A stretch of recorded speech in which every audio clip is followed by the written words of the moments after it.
We have Mario Armstrong here. He is the leader and contributor for today's show, but you also have your Wake Up and Level Up podcast, which is huge now. You're just growing in numbers all the time. It just keeps growing. People really like it. I think it's partially because it's only 5 minutes. Yeah. So it's not a long hour commitment that you have to make. It's 5 minutes or less every single day. It's a podcast. You can listen to it on your own time, on the web or on your favorite device. And it's called Wake Up and Level Up. So it's 5 minutes of motivation, but it's also practical tips and advice and takeaways that you can use to enhance your life or to fulfill your purpose. Very, very relatable. And today you are talking about motivation and self-confidence. Yes, because self-confidence really holds a lot of people back. And I want people to know that they aren't the reason why. A lot of times we start to blame ourselves that we're not confident. But there are so many things that could be happening to us. Things, traumatic experiences, we've been harassed or bullied, we felt embarrassment before when we tried something, we have self-doubt, insecurity, all of these things. In fact, even with our brains, our genes can have up to 25 to 50% impact on the amount of serotonin we have in our bodies. So that actually affects how we feel about ourselves. But I do have some tips to help you boost that confidence. All right, what should we do?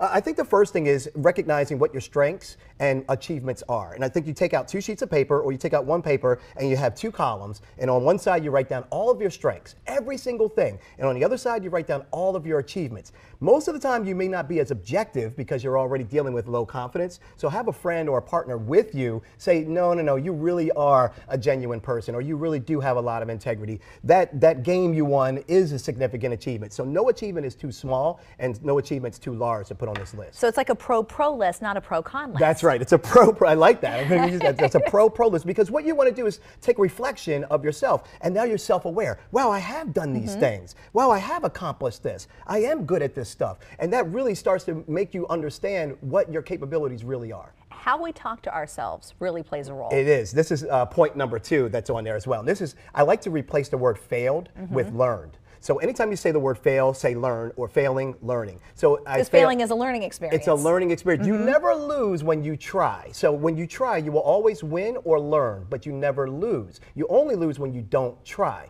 So the whole point is, when you, instead of saying I failed in that relationship, no, I learned in that relationship. Understand what you learned from it so that you don't repeat some of the same things again. All right, and then there's that phrase, fake it till you make it, but you say that's not actually a good thing. This is not a good thing. Neither is dress for the role you want is a good thing, but it's not. It shouldn't stop there. So I say act as if. You really want to learn what you need to learn, read what you need to read, and study what you want to do. So if you have a goal or a mission or something you want to accomplish, that's when you act as if. You really try to understand, what did they do to get there? How much training? How much learning? What are they reading? What are they studying? How do they talk? How do they walk? Everything. You act as if that role. I have a quick example of this from Sundance Festival. We were talking about this off camera.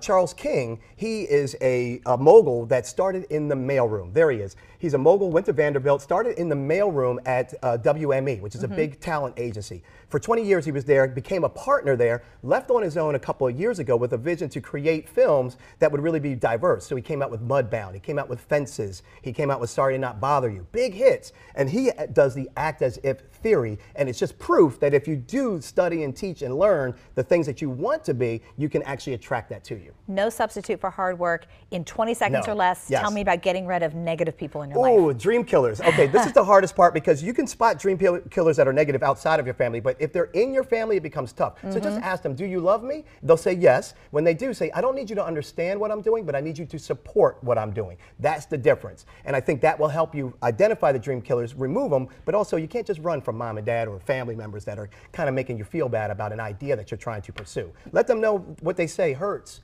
and they'll understand what you're trying to accomplish. You have the best positive energy. Thanks for coming in this morning. Thanks for having me. You woke us all up.